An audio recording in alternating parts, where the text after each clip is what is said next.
Assalamualaikum warahmatullahi wabarakatuh. Perkenalkan, saya Jahron dari kelompok 1. Kami akan mempresentasikan tentang DHCP. Dan ini anggota kelompok kami. Oke, baik. Langsung saja kita ke bab pertama, konsep dasar DHCP server.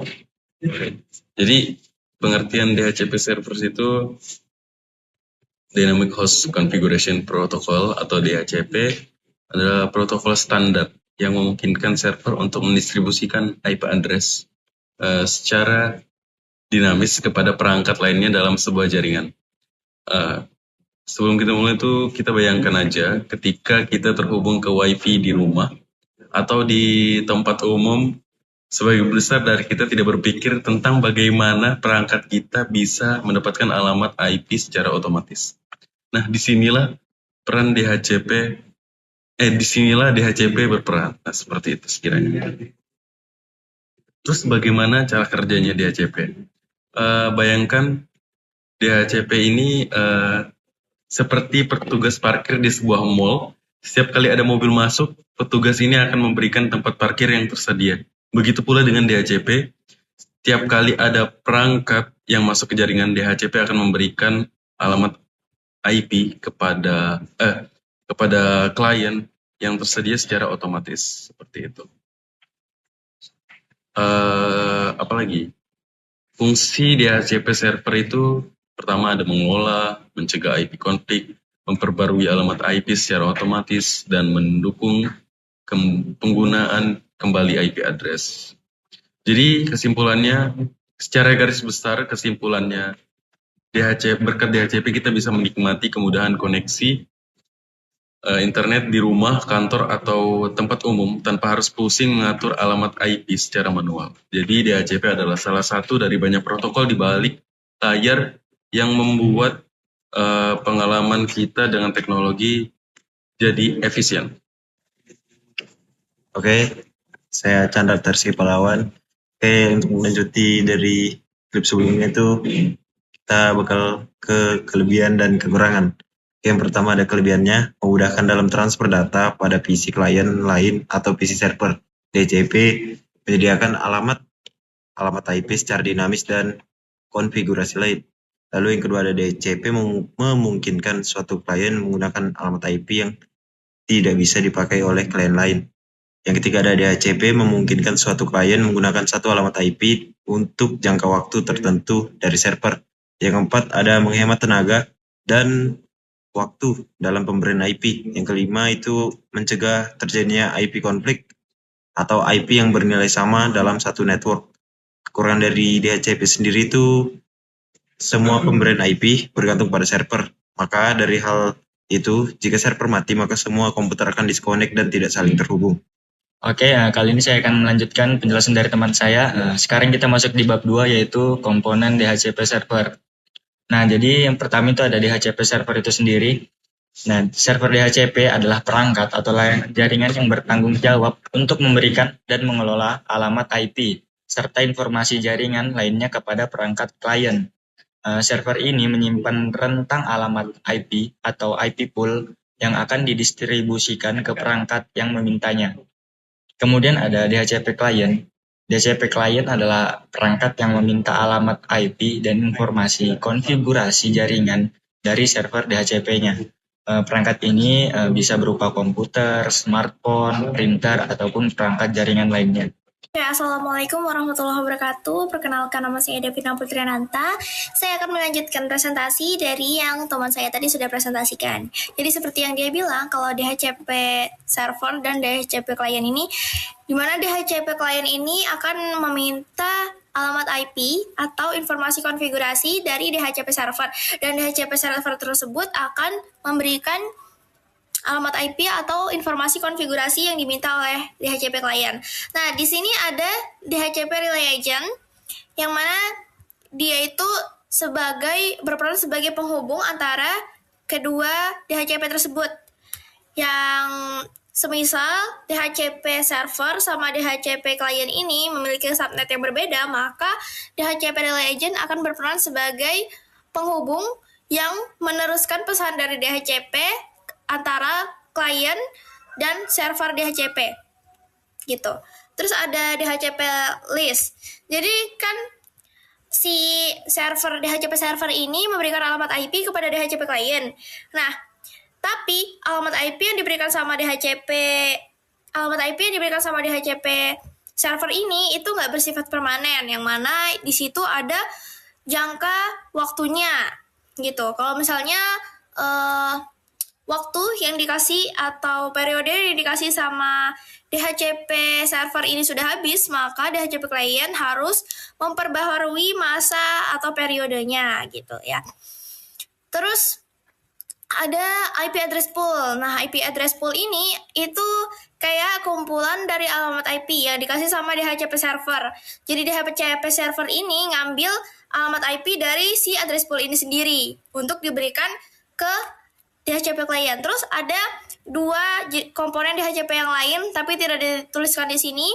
Itu ada DHCP scope sama DHCP option. DHCP scope ini itu kayak rentang alamat IP tersebut bisa digunakan. Nah kan si DHCP server ini memberikan alamat IP kepada klien, tapi klien ini cuman bisa mengakses alamat IP tersebut sesuai dengan seberapa jauh si DHCP server ini memberikan rentangnya gitu. Jadi nggak bisa kayak seluas itu gitu. Jadi ada rentangnya. Nah, ada DHCP option. Jadi DHCP option Jadi DHCP option ini dia tuh kayak menyediakan informasi lain yang disediakan sama si DHCP servernya ini. Jadi DHCP servernya ini nggak cuma menyewakan alamat IP aja, tapi juga kayak menyewakan gateway, DNS, dan lain sebagainya begitu. Sekian dari saya, akan dilanjutkan oleh teman saya yang lain. Dadah. Oke, sekarang di DHCP option. DHCP option itu adalah bagian penting dari konfigurasi DHCP yang memberikan fleksibilitas kepada server untuk mengirimkan pengaturan jaringan yang lebih kompleks kepada klien. Dengan konfigurasi DHCP option, administrator jaringan dapat memastikan klien menerima semua informasi yang diperlukan untuk terhubung dan berfungsi dengan baik di dalam jaringan tanpa pengaturan manual tambahan. Dan ini adalah beberapa macam DHCP option yang umum digunakan.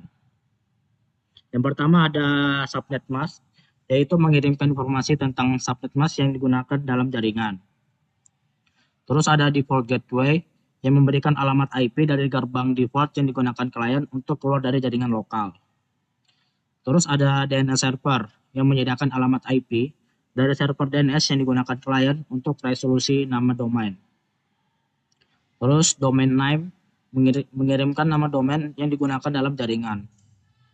Terus ada IP address list time. Itu tuh mengatur berapa lama klien dapat menggunakan alamat IP sebelum perlu memperbaruinya. Terus DHCP max type itu menyampaikan tipe pesan DHCP, misalnya kayak penawaran, permintaan, atau konfirmasi. Terus DHCP server itu memberikan identifikasi server DHCP yang memberikan penawaran atau balasan. Terus TFTP server name menyediakan nama server TP yang digunakan untuk booting klien jaringan. Terus boot file name memberikan nama file yang digunakan untuk booting jaringan. Terus ada broadcast address, yaitu mengirimkan alamat siaran yang digunakan dalam sebuah subnet. Terus ada hostname yang menyediakan nama host klien. Terus ada NTP server, yaitu memberikan alamat IP dari server NTP, atau bisa disebut dengan Network Team Protocol, untuk sinkronasi waktu. Terus classless static route, yaitu menyediakan route statik tanpa kelas untuk pengaturan routing yang lebih spesifik. Terus ada static route, yaitu menyediakan route statik yang ditambahkan ke tabel routing klien. Dengan konfigurasi DHCP option ini, administrasi jaringan dapat memastikan klien menerima semua informasi yang diperlukan, mulai dari pengaturan alamat IP hingga route statik, sehingga jaringan berjalan dengan lancar tanpa konfigurasi manual yang rumit. Baik, perkenalkan nama saya Alhas Fauzan dengan tim 19. Jadi di sini saya akan menjelaskan bagaimana cara kerja DHCP server. Jadi DHCP atau disebut sebagai Dynamic Host Configuration Protocol bekerja dengan melibatkan dua komponen utama, yaitu DHCP server dan DHCP client. DHCP server bertugas sebagai mengelola konfigurasi jaringan, seperti IP gateway, IP DNS server, subnet mask, dan list time.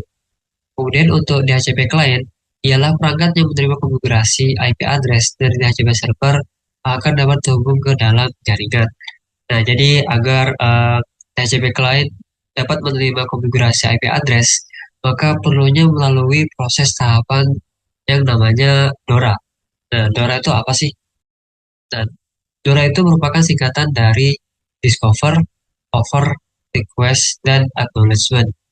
Jadi, DORA ini anggapannya sebagai proses komunikasi antara DHCP server dan DHCP client. Nah, jadi untuk pada tahapan pertama, yaitu Discover, ketika DHCP client mencari DHCP server dengan mengirimkan Discover message yang menginformasikan kebutuhan konfigurasi IP. Jadi secara singkatnya, DHCP client mencari DHCP server, kemudian meminta IP address-nya. Kemudian tahapan selanjutnya ialah offer, yaitu DHCP server merespon dengan offer message yang berisi konfigurasi IP yang tersedia. Jadi maksudnya offer ini itu ketika DHCP server menerima sinyal dari DHCP client, maka DHCP server akan merespon atau memberikan sebuah pesan yang berisi list IP yang kosong atau yang belum dikonfigurasi oleh DHCP client yang lainnya, gitu. Kemudian tahapan selanjutnya ialah request, yaitu DHCP client mengirimkan request message yang menandakan persetujuan terhadap konfigurasi yang ditawarkan. Nah, maksudnya ini ketika DHCP client memilih IP address kemudian sudah setuju nih bahwa IP addressnya yang diinginkan itu. Nah, maka DHCP client ini kirimkan request pada DHCP server sebagai sudah setuju gitu bahwa IP address yang diinginkan itu ya itu. Kemudian selanjutnya ialah acknowledgement, yaitu DHCP server mengirimkan acknowledgement berisi detail konfigurasi IP dan list time serta memperbarui status IP yang diberikan.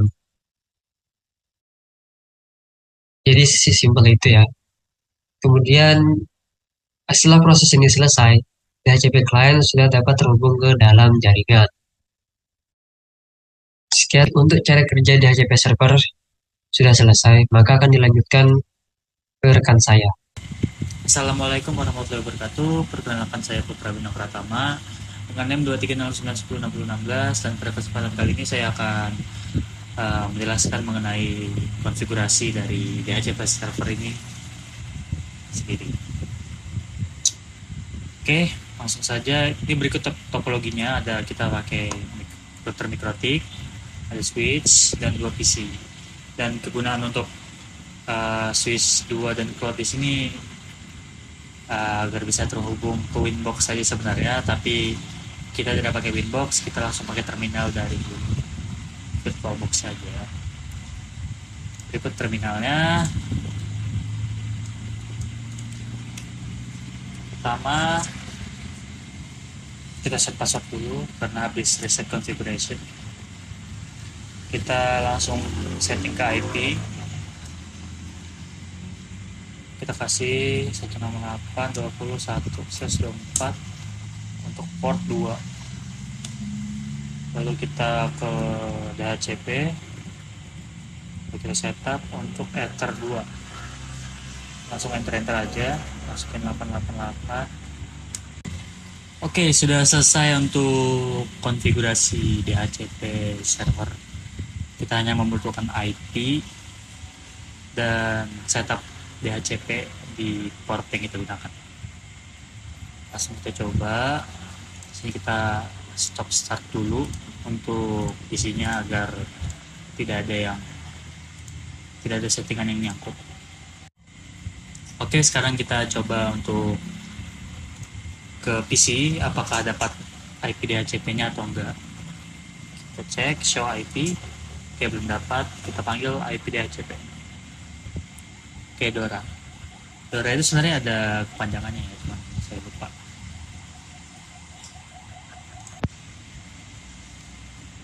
Kita cek lagi show IP. Oke, show IP belum dapat. IP DHCP.